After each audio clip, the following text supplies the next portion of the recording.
Welcome to the October 19th, 2016 Traffic and Transportation Advisory Commission meeting. We'll start our meeting by standing for the Pledge of Allegiance. Ready? Begin. I pledge allegiance to the flag of the United States of America and to the republic for which it stands, one nation, under God, indivisible, with liberty and justice for all. Thank you very much. First order of business will be roll call. Ms. Zambrino, would you do us the honor? Commissioner Engler? Here. Commissioner Gregory? Here. Vice Chair Reeder? Here. And Commissioner Simpson is absent. Our next order of business is accommodation for outgoing Commissioner Sharon McMahon. I will loosely paraphrase Mayor Joe Price's statement of commendation in honor of Sharon McMahon. Sharon McMahon was appointed to the Thousand Oaks Traffic Commission and Transportation Advisory Commission in 1996, serving until this year. That's 20 years. Today's college students were just born when you became a commissioner. Ms. McMahon has donated countless hours of service to our city during her tenure as traffic commissioner. She has provided input on traffic-related issues, including traffic safety at schools, speed cushion requests, traffic calming measures, and the bicycle facilities master plan. Also, changes on speed limits, oversized vehicle parking, stop sign installations and removals, traffic signal priorities, and crossing guard programs. Sharon's contributions as commissioner has proven to be an invaluable resource in the city's decision-making process. The City Council and the residents of our city appreciate Sharon's service. Thank you very much, Sharon. Are there any comments from the commissioners? Certainly. Well, first I'd like to say you'll be missed. That's for sure. And one of the things I'd like to tell everybody is, Sharon always spent the extra time to educate people why things are the way they are and shared her knowledge. And I like the way she did it. She never talked down to people. We know the jargon, but other people don't. And there are certain reasons why things operate the way they do. And she was very good always at making sure the public understood why we made a decision the way we did and what guidelines that we were using. Also, with her vast experience, she was also good at looking back in the past and knowing why that became a standard. So I want to thank her. She was a mentor to me. I've only known her for half of those years, a little more, but only half, no. And she was always there, prompt, and I want to say it was a pleasure serving with you. I wish you the best in your next endeavor.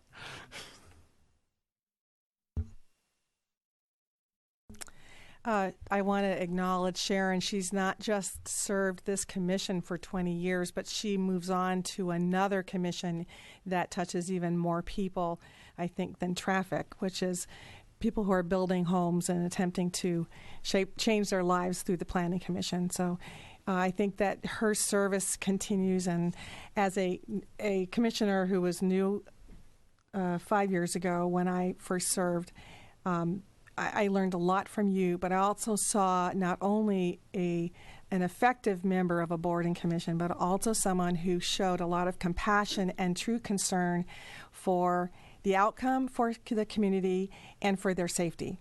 And you taught us all a lot. Thank you so much. Thank you. Sharon, your decision to become a planner for our city is so fortunate for us because of your background in traffic. So many times the good intentions of new buildings and new pedestrian areas create unforeseen problems, which then later unfortunately come to us to try to resolve. So I think it's just the best thing for you to be on that planning commission and make our job easier we only have 3 corridors through our valley, the 101, Thousand Oaks Boulevard, and Hillcrest. And as you plan the rejuvenation of Thousand Oaks Boulevard, we can't compromise the ability of traffic to move along these few corridors, especially Thousand Oaks Boulevard, because we anticipate more pedestrian traffic. And your experience on the board here has certainly,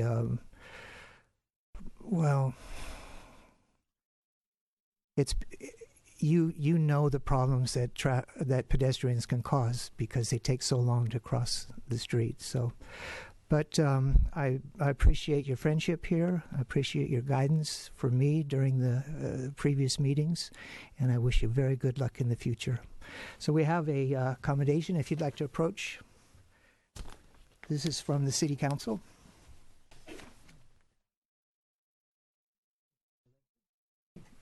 And can we stand and give her applause?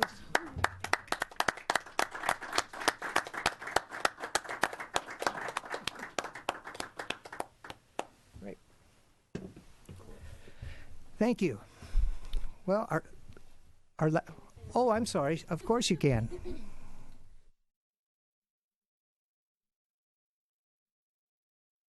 I want to thank, first of all, the staff. You guys have been so wonderful. You're proactive, you're caring about the citizens, and you try so hard to give us the information we need, sometimes last minute, and you are the best of the best. And I appreciate everything you've done for me when I've been on the board, and everything you do for the city every day. And fellow commissioners, I have been honored to work with you. It's been a pleasure. You guys, also, your heart is in the place of all the citizens of our community. You do such a great job, and you've been just a pleasure to work with. So thank you so much. Thank you, Sharon. There's one more comment. Yeah, I just wanted to let you ask you to come back and let us know if your new position as planning commissioner is as glamorous as saving people, like we do all the time. All right, thank you. Excellent. Well, this is our first meeting since June, so I welcome everyone back. Hopefully everyone had a nice summer, and everyone's in good health, it seems. I'd also like to introduce our staff members tonight. Starting at the back of the room, we have Sergeant Clifton. Nice to be here. Thank you very much. Cliff Finley, our Deputy Public Works Manager, and Domingo Zambrano, excuse me for murdering that, is our Recording Secretary. Jim Machiko, our Senior Traffic Engineer, and Robert Sweeting, who is our Assistant Traffic Engineer, who will be speaking later today. Our next order is, Ms. Zambrano, could you explain why we had to swear in Commissioner Engler before the meeting, please? Certainly. The oath of office was administered prior to the meeting so that there would be a quorum this evening. Thank you very much. The next item of business is election of a new chair. We take nominations. Well, I nominate Michael Reeder to be the new chair. He's been the vice chair. That's the norm, and I think he's certainly earned that position, as he's taking over tonight anyway. But he'll get to sit in the hot seat for a while. That's true. Thank you. Do we have a second?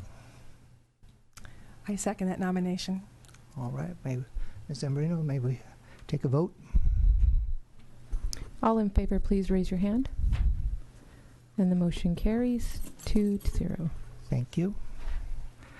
Our next order of business is to elect a new vice chair. May I have nominations, please?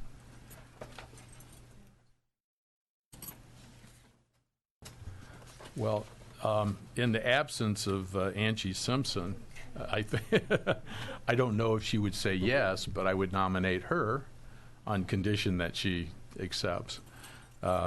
So anyways, I make the motion that Angie Simpson is named vice chair. And I'll second that. Hate to be brand new and asking or causing trouble, but should we wait to ask her before we make this nomination for vice chair? Good answer. Yeah, it's either way. In terms of that, we can always defer this item to the next meeting. If you want to make a motion to defer this to the next meeting, we can always do that. Yeah, I would make that motion. Let's just go ahead and do that. We should have a discussion with her first.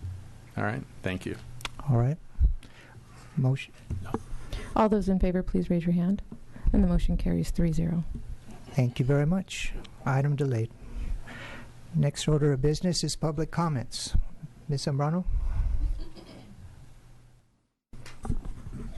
This is the time and place for public comments. A speaker card is available for those wishing to address the Traffic Commission regarding items on the agenda or on a subject within the city's jurisdiction. Speakers for specific agenda items shall be called and heard during the agenda item. All remarks should be addressed to the Traffic Commission as a whole, and all documents for the Commission and the official record should be presented to the recording secretary prior to speaking. Speakers are requested to state their name and community of residence for the record. Under state law, public comment matters may not be acted upon by the Traffic Commission unless listed on the agenda, but may be referred to the city engineer for administrative follow-up.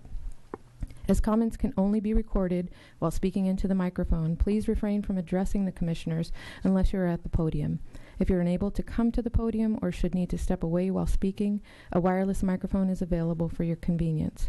Pursuant to Traffic Commission standards, public comment speakers are allowed 3 minutes. The yellow card will be displayed when you have 1 minute remaining. Also, please silence all cell phones during the meeting. Good. We'll call the first speaker. Brian, is it Wynick? Winnick, thank you. To be followed by Randy Wagner. Please state your name and city of residence for the record. Sure.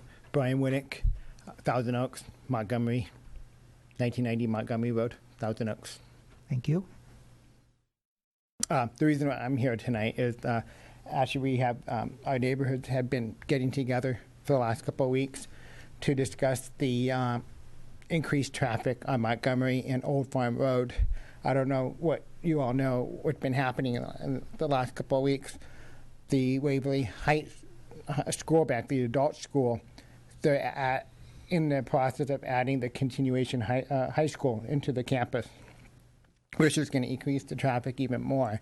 I understand you guys did a traffic study in the last couple of weeks on that street, and the numbers that we've heard, it had doubled over time. I guess the average number of traffic that occurring on the street should be no more than 2,500, and we're close to 5,000, between 4,500 to 5,000, because we get the freeway off-ramp through to get cut through the other side of the street. We also get the traffic coming to the school. We get the traffic going to the parks. Since I've lived there for the last 4 years, we've already had 3 accidents on my corner on Old Farm and Montgomery. And the residents would like to have some barrier wall so the traffic can't come through, and a new road to the school campus and not coming through Montgomery. I know this is not on the agenda tonight, but I did want to bring up to your attention that this is something we do want to get on the agenda so we can have you all included in the conversation, and hopefully you can work with us to come up with a new plan. Hold on. Brian, please come back, just in case we have some questions. Oh, sure. Commissioners, are there any questions? I just wanted to ask you to repeat the location again. Montgomery and what? Old Farm Road in Montgomery. Okay. Thank you very much. Oh, sure. Thank you. Okay. Next speaker is Randy Wagner. Mr. Wagner, please state your name for the record and city of residence. Randy Wagner. I live in Thousand Oaks, and specifically I live in the Waverly Heights neighborhood. I'm here for the same topic that Mr. Winnick is. Over the past decade, I would say, traffic being used at the Waverly Adult School has gradually increased, time over time over time. So it's probably doubled now since what it was 10 years ago. And the neighborhoods have politely put up with it. But recent action there by the school board to convert the school to the continuation school is more or less the straw that broke the camel's back. It raised our awareness and community outrage, and so what we're looking for is to actually go back several years, because to kind of expand on that metaphor of the broken camel's back, taking a few straws off the camel's back isn't going to heal it. We're looking for serious, dramatic reduction in traffic volume there at this one gate entrance to the Waverly School. It's on Old Farm Road.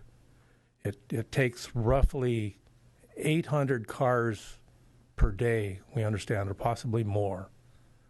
The school board says that they are going to deal with the traffic problem, but we ask for specifics, and we get none. They say they have talked to traffic people here at the city. We asked them for what happened, what were the discussions, and they're very secretive about that. So the lack of transparency from the school board brought us here. Hopefully we can work with you people to get some traffic relief for our neighborhood. So I'm kind of here to gain a civics lesson. I've never been to a traffic meeting before, so I'm trying to learn how this works and how you get an agenda item to make it more sincere.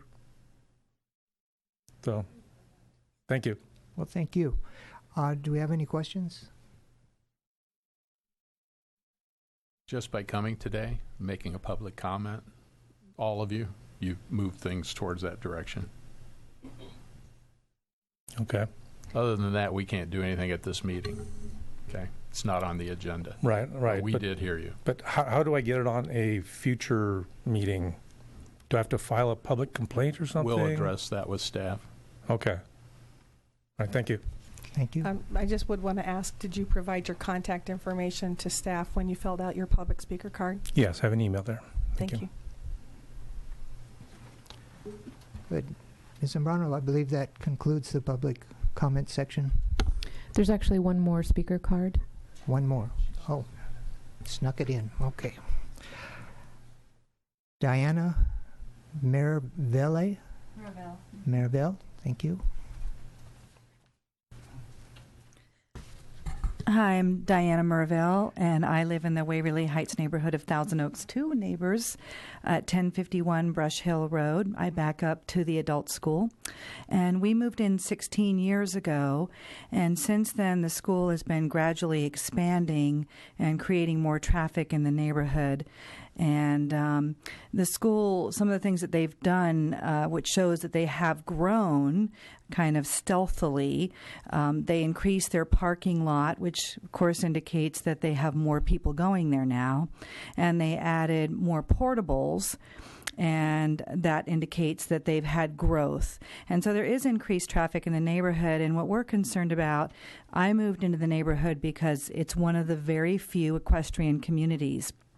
And my children and I and neighbors' kids come over and ride horses with us, and our horses are walking down those streets, as are our goats. We take our goats for walks down the streets too.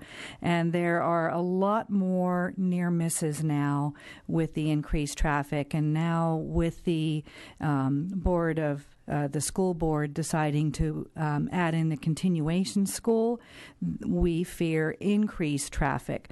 And so our neighborhood has been bonding together, and we've had discussions about our desires to maybe close off the cut-through of Montgomery Road, which is currently the main access road at Old Farm Road into the school parking lot. And so our neighborhood has had desires and discussions about closing all access through Montgomery Road and requesting that another access road come in from Flores that would not disturb the neighborhood. But we would like you all to please add to the agenda in the future the discussion topics and allow our community to come in and express our needs and our concerns. Especially we have children and animals that are roaming around our neighborhood, which is unique because it is equestrian. So thank you for giving us the time today to express our concerns. Thank you. Questions? No, just a quick comment, and that's why you got speed humps in your neighborhood there, because of the equestrians. It wasn't because it met the warrants, but someone way in the past, and this was prior to me, they had requested that to slow the traffic down due to the animals. So. Thank you. I have one question yet, please. Do you describe the traffic as being more congested, or is there more volume associated with speed? It's a combination of both. So the speed bumps are there, but there are cars now with better suspension. So people still, drive through at too fast a rate, bouncing over.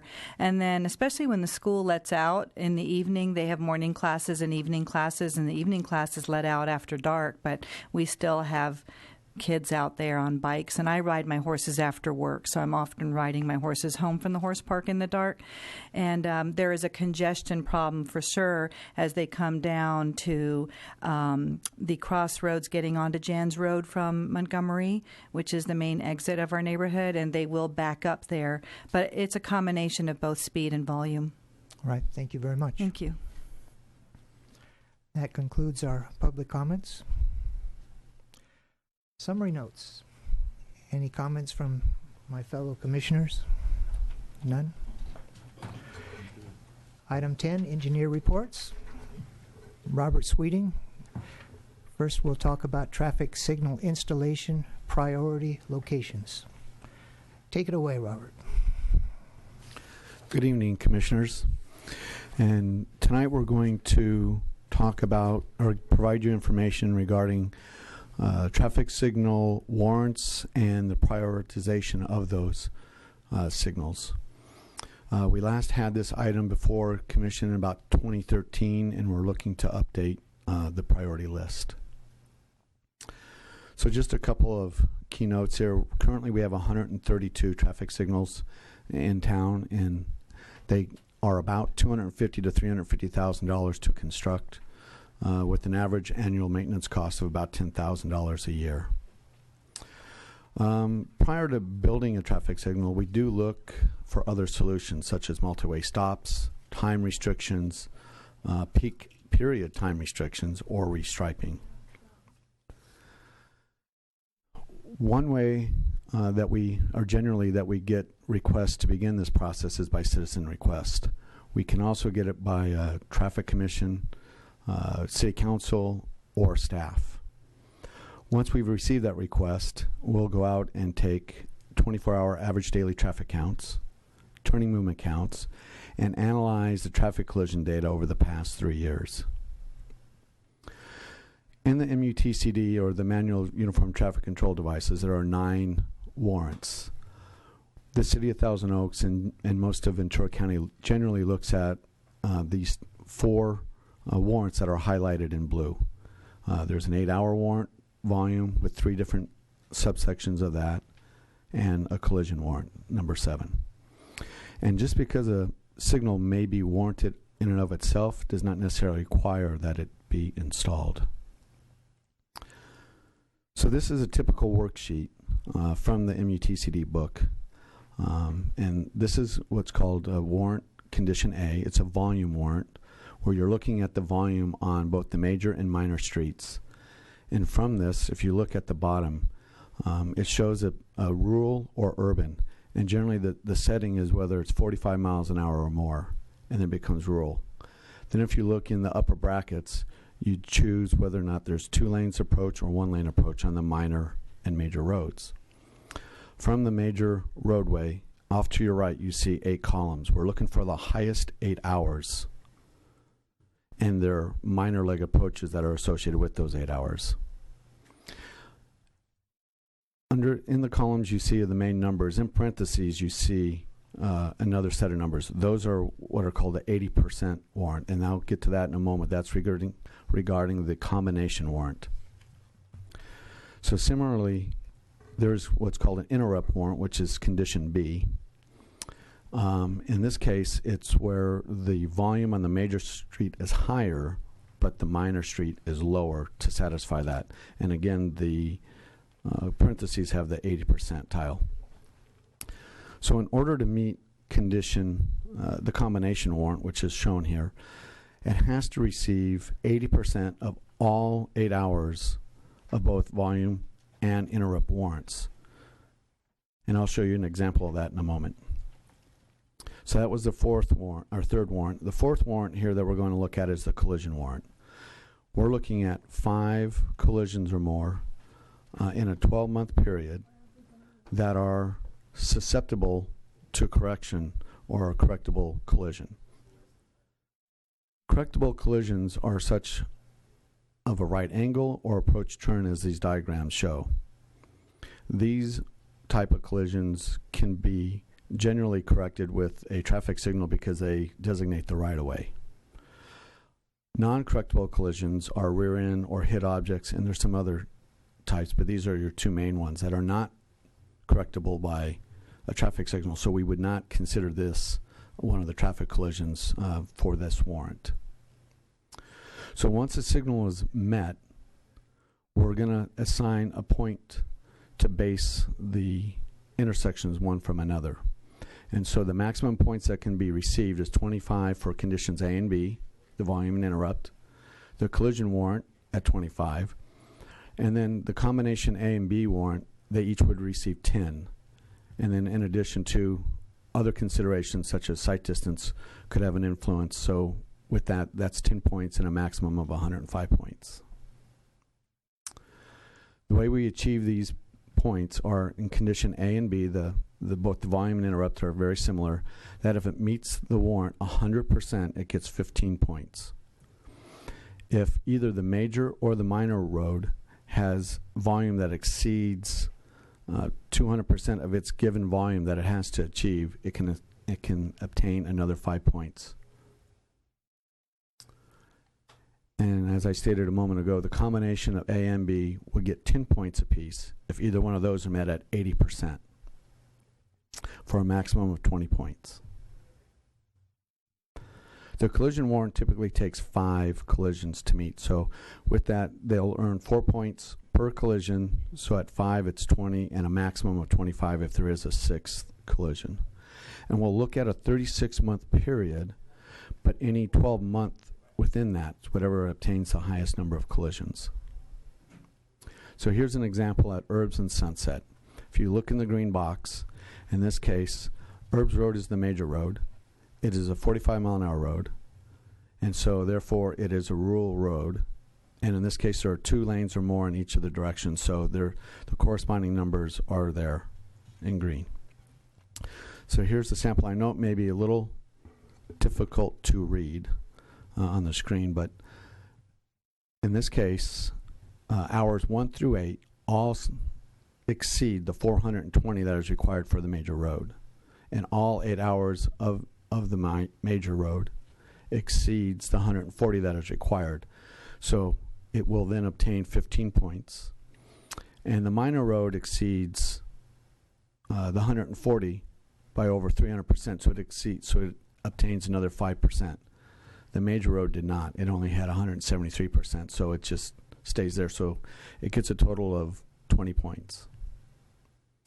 Similarly, condition B is the same thing. It has these numbers for the rural road, and you can see where the numbers go up for the major, and it actually goes down for the minor. So at the same intersection at Urbs and Sunset, again, all 8 hours exceed the 630. Hour number 5 just exceeded it by 10. And all 8 hours exceeded the 70. So again, it gets 15 points for meeting that warrant, and it gets an additional 5 for exceeding the 200% for the minor.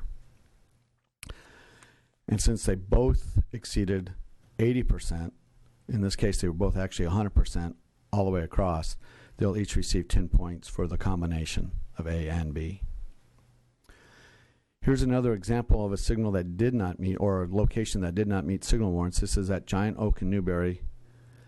Hour number 1 met, but hours 2 through 6 only met at 80%.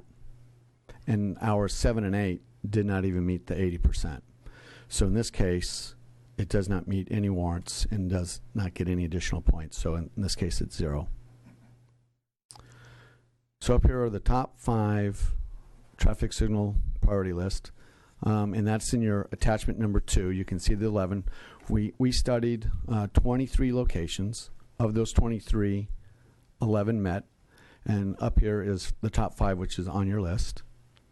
Herbs and Sunset with 68, Herbs and Pedersen with 64, and really the difference that separated those two were one collision. So one had 2 collisions, one had 8.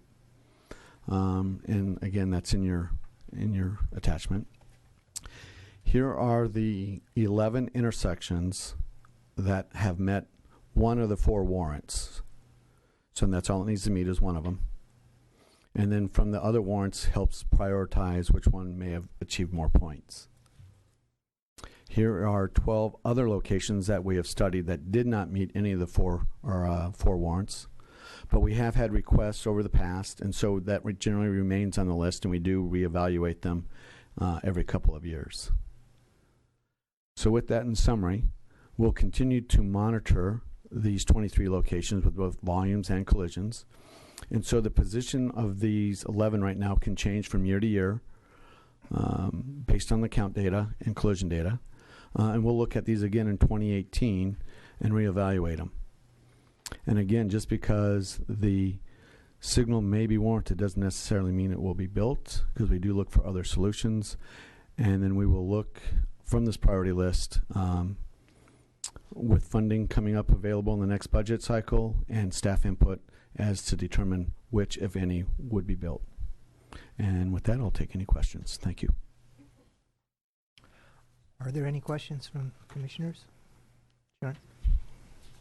I have a question. What happens with this list if we see an area that requires action and are moving an area, a intersection for signal prioritization that's not on this list, and something changes with traffic? How fluid are we at moving through this list or going back to it? Well, again, we'll check these every 2 years. So like right now, we have a couple that we had citizen requests. We're going to be evaluating those. So if you have any locations that you have a concern on, let us know, and we will evaluate it now, and that would then go into the priority list. But we'll probably utilize this for the time being, but it will be reevaluated and added to the list. Mr. Sweeting? The last column says master plan location, and the Herbs Road at the top of our list, it says no. Can you explain what the master plan location is? And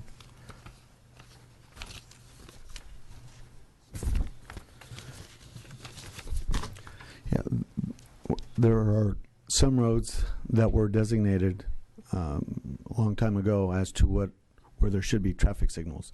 Some of them on Herbs Road were planned and some were not, based on volumes or perceived volumes at that time. so that column has no real relativity to the order of the signals being placed. Not at this time, other than to be able to evaluate them because they're on the list. So we do want to evaluate them because conditions and traffic conditions do change from year to year. Very good. Thank you. I just have one thing to add on that.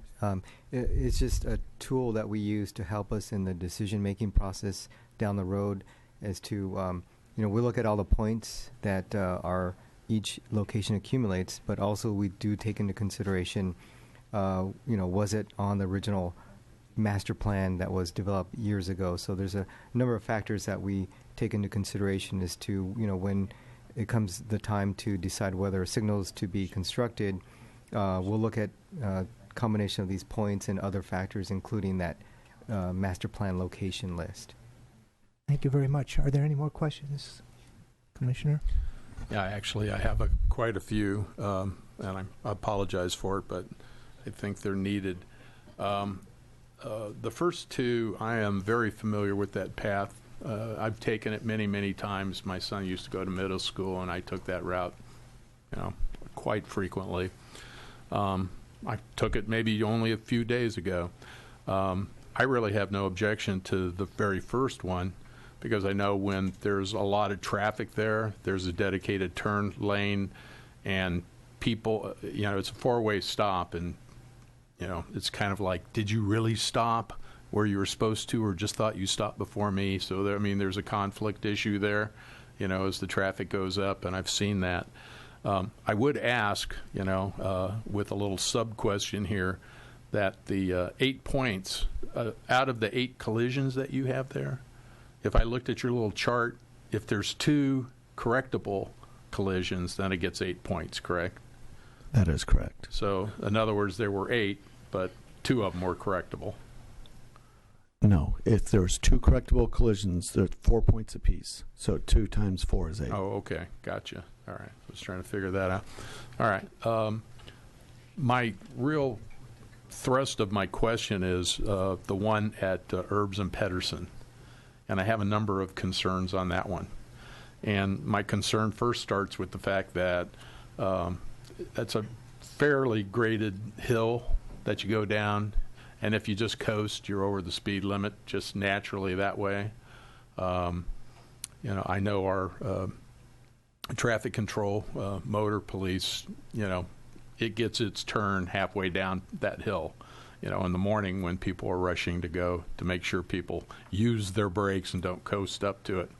My big concern is once you're past that point, because there really is only one point where he can sit to control that traffic. Once you're past that point, there really isn't any other place. A police officer could stage himself, let's say, and let's say your speed starts picking up, or you're right at the top of the speed, and you're going down a hill, and you see there's a green light. I think people's inclination are going to be to step on it to get through the green light. I'm worried about a conflict if we have like a right-hand turn on red on Pedersen, that all of a sudden people are going over the speed limit. They pull out in front, and we're going to have some problems with people pulling out in front. But naturally, if there's enough volume, and there's a huge volume on that road because the middle school's down that way, plus shopping center and all kinds of things, that when you do one of your 80th percentile studies, all of a sudden that 80th percentile is going to get raised, and that speed limit that should stay where it is right now is going to have to be raised also. So that's another concern I have, by the sheer nature of the fact that when I know there's a four-way stop, I know I'm going to slow down, because I have to stop at it. When I see a green light, I may be speeding up so that I make it. So I'm not sure that is going to create a safer situation right there. And I'd like to get your feedback. Have there been any other streets like that? Herbs is kind of a unique road because it really goes from a high point, the highest point right there, all the way down to the lowest point right on the boulevard, with certainly lights along the way. But that one stretch there, and I know there's a lot of traffic at times, the four-way actually works pretty well for a traffic calming situation. Put a green light there, and you're just encouraging people again to kind of punch it and go faster. And I just have to wonder in the long run whether we're creating a situation where we could have more serious accidents. Okay, well, the thing about our traffic signals, they're not intended to control speed, just like stop signs that are currently there. The multi-way stop signs aren't designed to control speed. They're designed to regulate right-of-way. But typically, part of the process is any signal that's built several months after we do perform that 85th percentile speed study, we survey the road because we know that the traffic conditions have changed. So we'll be able to determine whether or not there was a significant effect on speed due to a change in traffic control from stop control to signal control. But generally in the past, our experience has been that there really isn't a significant increase or decrease. Speeds more or less stay about the same.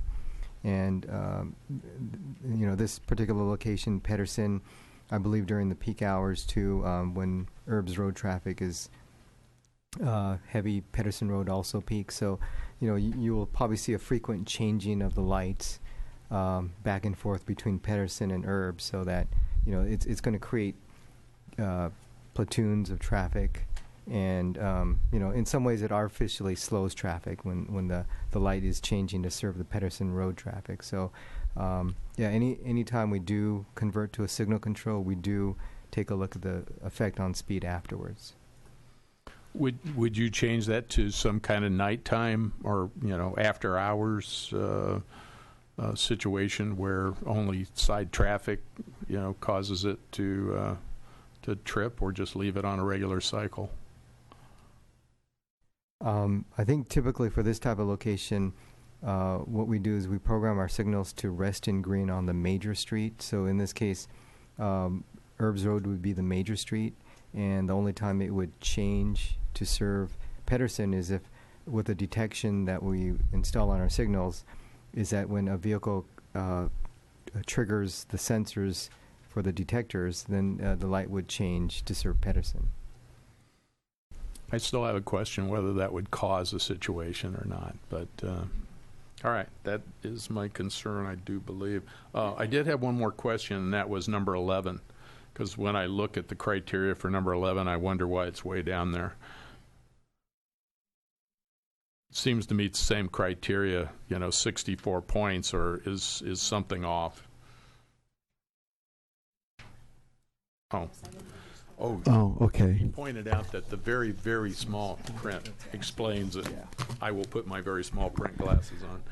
Yeah, there's an asterisk there, and yes, it is kind of small, but in 2001, City Council directed that at Kimber and Windy, it not be prioritized. So therefore, even though it has met, we put it at the bottom of the list just because Council directed. We still wanted to show that it did meet warrants, but that's why it's at the bottom. Okay, thank you. One comment yet. Commissioner mentioned if there were other areas where a traffic signal has been installed where there used to be a four-way stop, and what were the consequences of that. Westlake Boulevard and Valley Spring would be an example, because that's a downhill run too, very high speed. So we might use that as a history of what happens when a signal is placed on a downhill run. Do you have any comments on that, Mr. Sweeting? Do you have, as far as any complications that occurred from that traffic signal installation? To date, not only there, but also at the one right before it, we've not had any issues or complaints since its installation. So at this time and point, everything is normal. And just to add, and again, just because it's on the list as a prioritization does not necessarily mean that it will be built. Remember, that was one of the comments we had addressed at the beginning. So it's just kind of a numbering system at this point. Also, Herbs and Pedersen about 6-7 years ago were both on this list. Both dropped off when the road widening went on, and now it's kind of creeped back up. So every year it could change. We also had some that was on this list that is no longer on this list. So it can always change just by the volume. So again, just because it's on the list does not necessarily mean that it'll be built. Thank you. One more question. Just real quick, and I just wanted to ask Sergeant Clifton that perhaps if this goes in, they can look for another location, maybe a little farther down, because I still see that scenario where somebody sees a green light. It's just natural to speed up, to want to go through it. Then you're going downhill. Next thing you know, you're way over the speed limit. And people need to be reminded the speed limit didn't change. That if you could keep an eye out for another location, maybe to set up a speed check, we'll call it. Thank you. Very good. Are there any public comments regarding this topic? At this point, there are no speaker cards or written statement cards for this item. Thank you.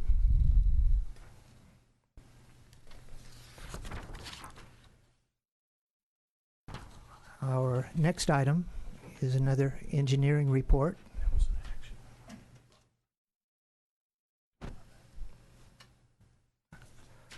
One moment. There seems to be a question here. Was this last topic an action item? I believed it was an information only.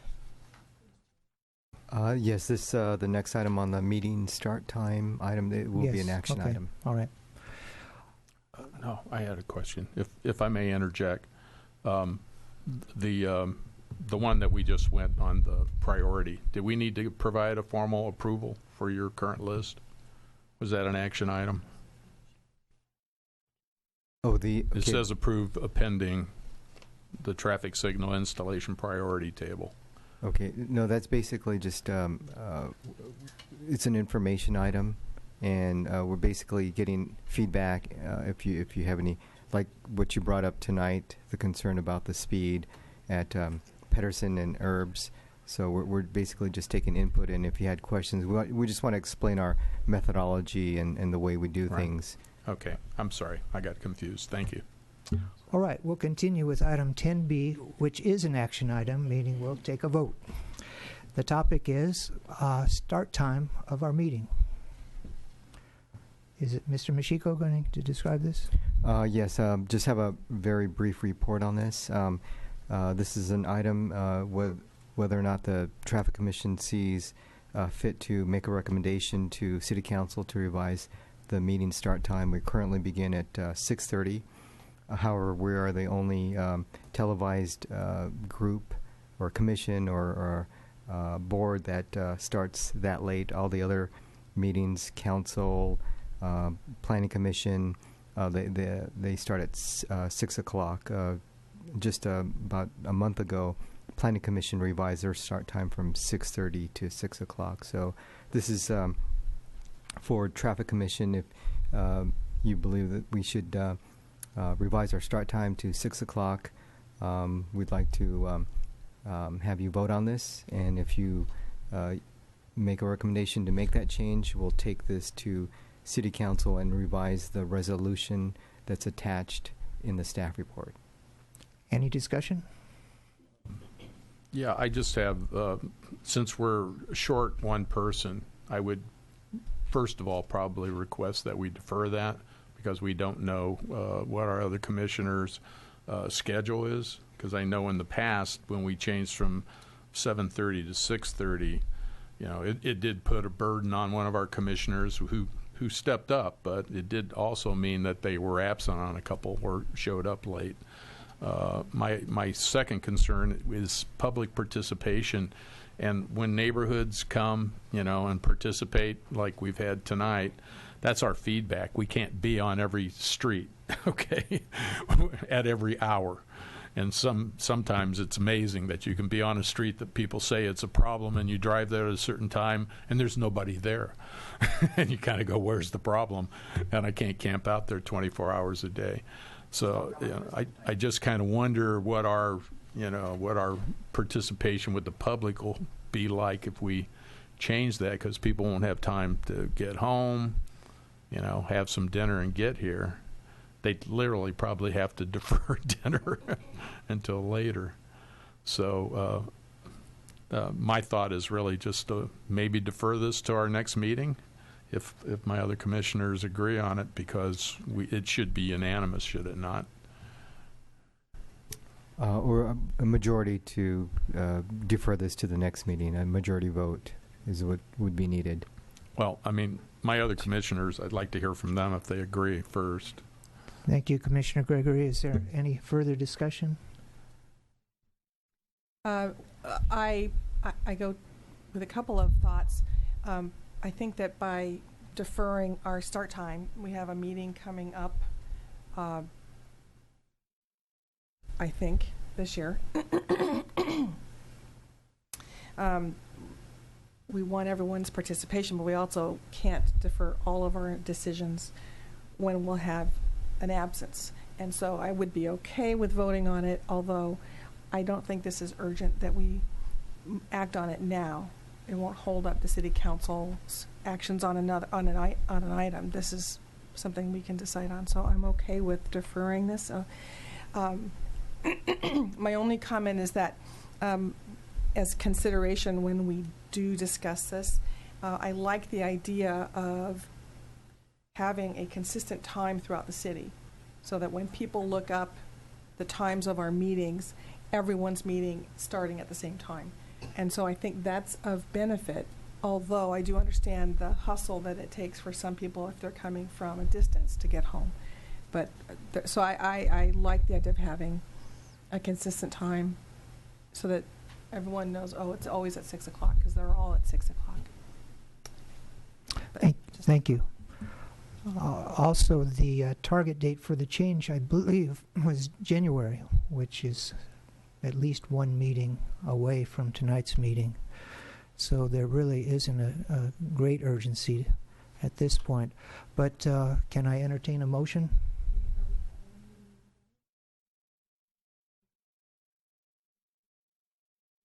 Yeah, hopefully we'll have a meeting in November, yes.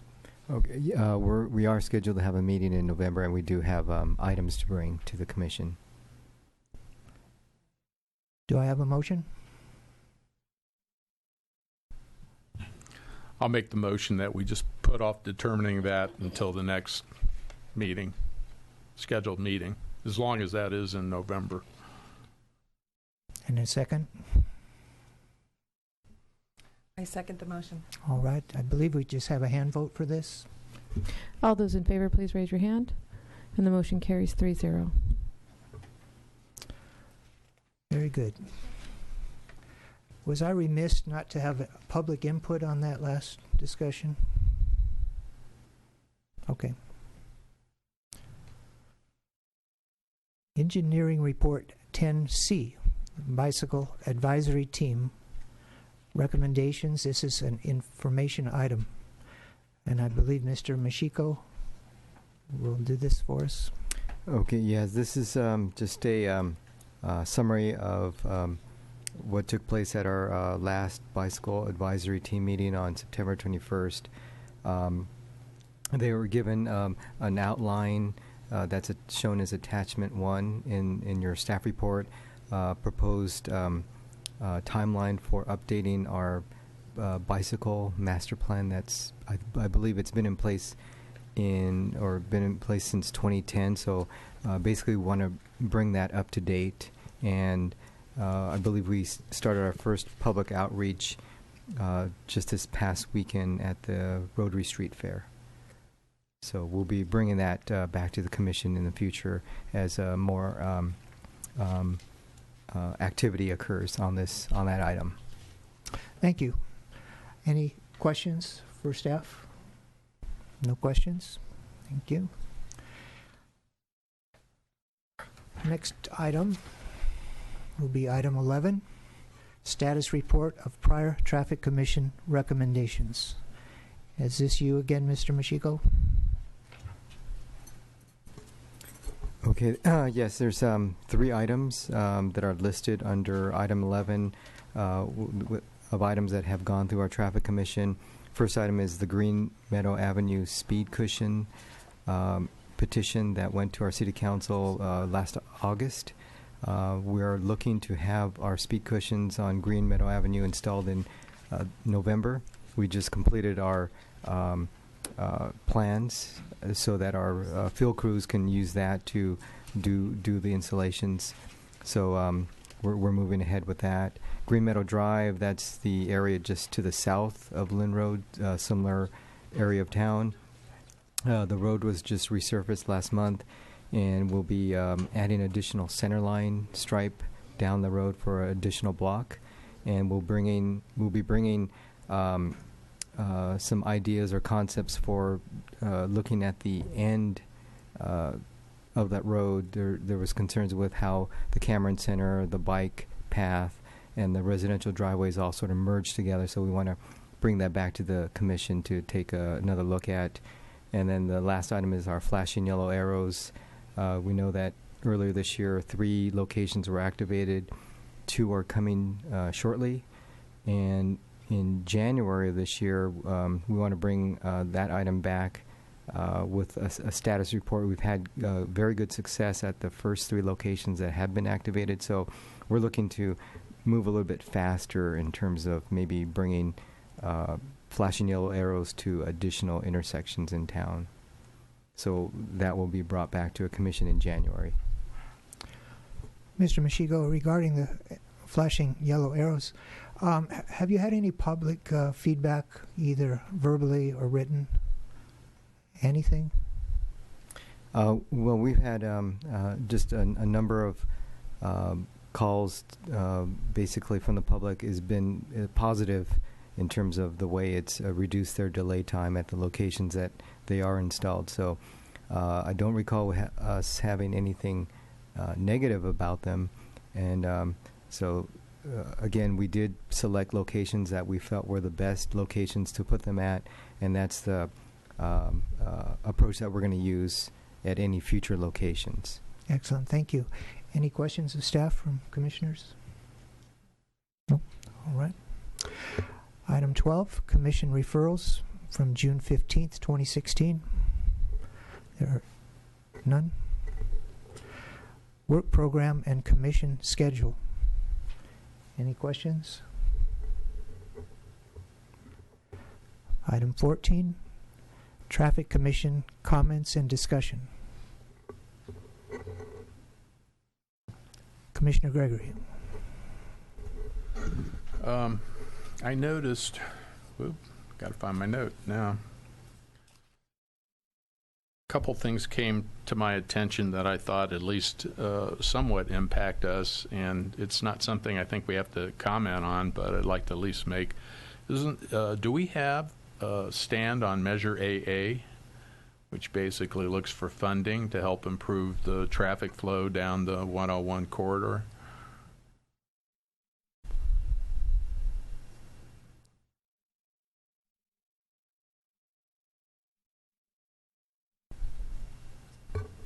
Okay. At this time, I'm not sure if that's something that we have enough information to comment on at this time. All right. Then just as, you know, if anybody is actually looking, please look for Measure AA and read it and judge for yourself whether you should approve it or not. The second thing I got just before this meeting was a notice that they're going to have the ribbon cutting ceremony November 1st at 10:30 at the Transportation Center on Rancho Road to celebrate the 101 and 23 interchange completion, the ribbon cutting. And I was at that beginning of that, and I'm glad to finally see it done. I think it really has improved the traffic, so I guess if anybody would like to attend it, November 1st at 10:30. At the Transportation Center, yes, on Rancho Road. Thank you, Commissioner. Any other? Commissioner Engler, we're good? All right. I just have some brief comments. I was speaking with a deputy the other day and asked him how he liked the flashing yellow arrows. He said, they are fantastic. He said, I don't live in the city of Thousand Oaks, but I patrol it. And you have one of the nicest, most organized, beautifully maintained cities that I've ever had the opportunity to work in. So I said, well, that's good. He says, do you think you could put the flashing yellow arrow in front of the police station on, what street is that on? I forget. Olson Road, yes. So I said, well, we'll think about it.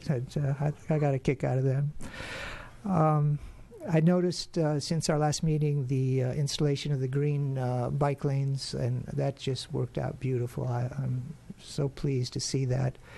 And my last comment or question in a way is to ask staff to describe for us how our traffic signals are regulated to facilitate emergency vehicles traveling through our community so that they don't get caught up in congestion and they have a minimal response time with a maximum amount of safety for the general motoring public. Would that be you, Mr. Sweeting? Actually, that's something that we can bring to our traffic commission at a future meeting with additional information. We can go a little bit more Information item? detailed as to how it all works. And I believe we have about 40 intersections in town equipped with devices that allow emergency vehicles, mainly the fire department, to get through a signal when instead of it being red by the time they arrive, it's already switched to green to get them through so that they have a shorter response time. So we can bring that back to commission as an information item. Wonderful. I find that very interesting that the city has done that, because when we had our visioning last year, one of the desires of the citizens were to make our city smart. And I'm just happy to see that our traffic signals are getting smarter and smarter as time goes on. So thank you very much. And with that, any business to attend to yet? All right. Then I will close the meeting. The Traffic and Transportation Advisory Commission is now adjourned until 6:30 on November 16th, 2016, in the boardroom of the Civic Arts Plaza on the 3rd floor. Good night.